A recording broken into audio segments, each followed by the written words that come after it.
अस्सलाम वालेकुम नाजरीन, सगळ्यात पहिले आपल्या सगळ्याला आज 80वी यौम आझादी मुबारक हो. आणि ह्या वक्तार आपल्या राज्याचं राज्यमंत्री आणि सगळ्याचं लाडकं आपल्या खेड दापोलीचा आमदार योगेश दादा कदम यांनी आज ह्या 15 ऑगस्टच्या दिवशी आपले विचार मांडले. पेश आता आहे का सर्वांना 80व्या स्वातंत्र्य दिनाच्या मनपूर्वक शुभेच्छा. आज हा स्वातंत्र्य दिन साजरा करत असताना नक्कीच ज्यावेळेला राष्ट्रगीत आणि महाराष्ट्रगीत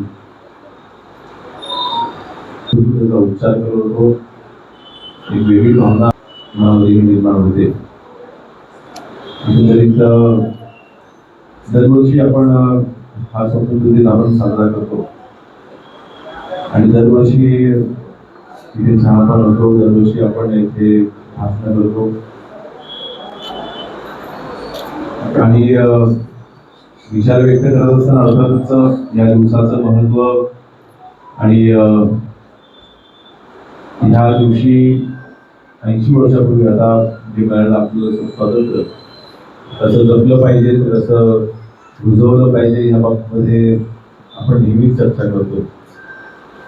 आणि 15 ऑगस्ट झाली की 16 ऑगस्ट पासून आपण आपल्या व्यस्त कार्यामध्ये आपण सगळे बिझी होतो किंवा आपण त्याला आपण मार्गस्थ होतो. स्वातंत्र्य कशा पद्धतीने आपल्या सैनिकांनी जे आपल्या सीमेवरती सेवा देत आहेत, देशाच्या अंतर्गत असलेले आपला जो पोलीस वर्ग आहे ते कशा पद्धतीने तुम्ही कायदा सुव्यवस्था राखणे म्हणजेच स्वातंत्र्याचा सन्मान ठेवणे. आणि त्यासाठी पोलीस वर्गाला मी अतिशय जवळ आता गेल्या 2 वर्षापासून पाहतोय. असे अनेक समाजातील घटक आहेत जे निस्वार्थपणे आपल्या देशाची सेवा करत आहेत. ते कुठलीही अपेक्षा ठेवत नाही, फक्त समाजसेवा या हेतूने अतिशय चांगलं कार्य करत असताना आम्ही पाहिलेलं आहे. आणि विशेषतः काही दिवसांपूर्वी कारगिलला जायचा योगा घेऊन आला होता. तिथल्या कार्यक्रमाच्या निमित्ताने खासदार श्रीकांत शिंदे यांच्यासोबत गेलो होतो, त्रासला गेलो होतो आणि त्या ठिकाणी जो काही मी अनुभव घेतला, मला वाटतं इथे बसलेल्या प्रत्येक व्यक्तीने आपल्या आयुष्यामध्ये एकदा तरी त्या कारगिल मेमोरियलला गेलं पाहिजे. आणि देशभक्ती खऱ्या अर्थाने काय असते हे तिथे सुद्धा अनुभवलं. तिथे अक्षरशः अंगावरती काटा आला, शहारे होते. तिथलं एकच फक्त मी उदाहरण देईन, म्हणजे त्या दिवसापासून माझी देखील त्यांची सेवा म्हणजे ती खरी सेवा होते आहे, परंतु खऱ्या अर्थाने कुठल्या अनुभवातून ते गेले आणि त्यांचे कुटुंबीय कुठल्या अनुभवातून गेले. एकच फक्त छोटंसं उदाहरण देईन, त्याआधी काही जास्त वेळ मी सांगू इच्छित नाही. तिथे ज्या सैनिकांना तिथे वीरगती आली त्या काही कमांडर ऑफिसर्स असतील, तिथे काही मेजर होते त्यावेळेला ज्यांनी वीरगती प्राप्त झाली, असे काही सैनिकांनी तिथे पत्र लिहिली होती आणि त्यात त्यांनी फ्रेमिंग करून ठेवली होती त्या मेमोरियलमध्ये. त्याच्यामध्ये मला वाटतं 23 ते 24 वर्षाचा एक तरुण मुलगा जो कारगिलचे युद्ध सुरू झाल्याच्या नंतर आपल्या आईला त्यांनी पत्र लिहिलेलं आहे. आणि पत्र लिहिताना तो त्याच्यामध्ये एकाच पानाचं पत्र आहे आणि त्याच्या लिहिताना त्यांनी एकच गोष्ट मेन्शन लिहिली होती. तो आईला म्हणतोय की मला माहिती आहे मी परत येणार नाहीये आणि मी माझी पूर्णपणे मानसिकता तयारी केलेली आहे. मला अभिमान आहे की जर का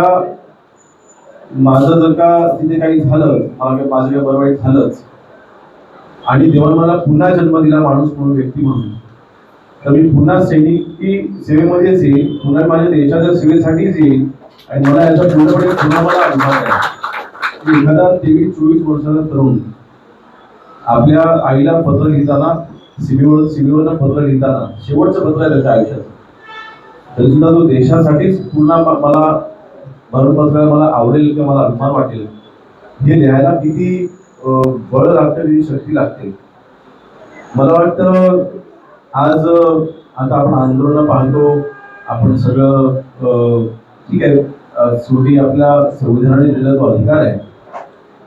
परंतु आता जेनजी बद्दल आता तर जास्त चर्चा सुरू झालेली आहे आणि जे माझ्या वयाचे आहेत ते जेनजी आणि मिलेनियल असे दोन प्रकार असतात. 1997च्या नंतर जन्म घेतलेले जेनजी म्हणजे त्यांचे ते जनरेशन झी आपण असं म्हणतो. आम्ही त्या माझ्या वयाचे लोक ते हे त्या दोन्ही जनरेशनच्या मध्ये आहे. आम्ही विदाउट मोबाईल पण आम्ही आयुष्य बघितलेलं आहे आणि विथ मोबाईल पण आपण आयुष्य बघितलेलं आहे.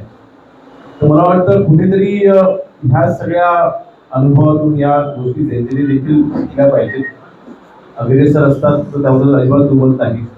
आणि आज सोशल मीडियाचा ज्या पद्धतीने वापर होतो, नक्कीच जग अतिशय पुढे जाते.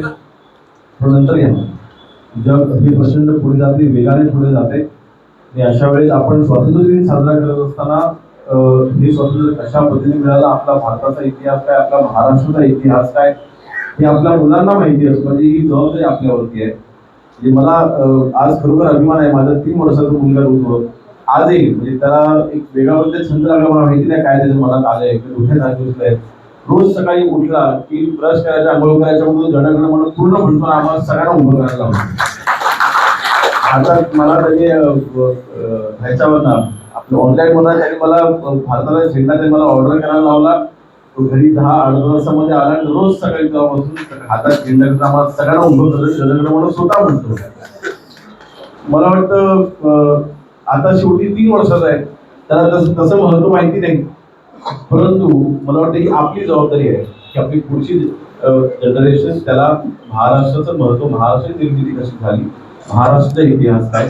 कारण आता CBSE त्यानंतर IB आणि अशा मला वाटतं शेवटी आपली मुलं ही चांगलं शिक्षण घ्यावं प्रत्येकाची इच्छा असते. आता मी SSCचा स्टुडंट आहे, मी गव्हर्नमेंट हायस्कूलचा स्टुडंट आहे.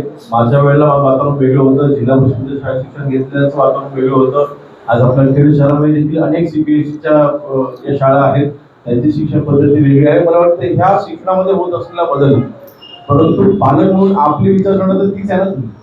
मला वाटतं हे नवीन पद्धतीने शिक्षण घेत असतानाच पालकांनी देखील ही जबाबदारी घेतली पाहिजे की आपल्या पाल्याला आपल्या देशाचं महत्व, आपल्या राज्याचं महत्व आपण हे सातत्याने सांगत राहायला पाहिजे की मी त्यांची जडणघडण ही महत्वाची ठरणार आहे. मला वाटतं आज आजच्या दिनाच्या निमित्ताने मी त्या देईन. मी अधिक वेळ मी घेत नाही. पुढे आपण सर्वांना 80व्या स्वातंत्र्य दिनाच्या मनपूर्वक शुभेच्छा देतो.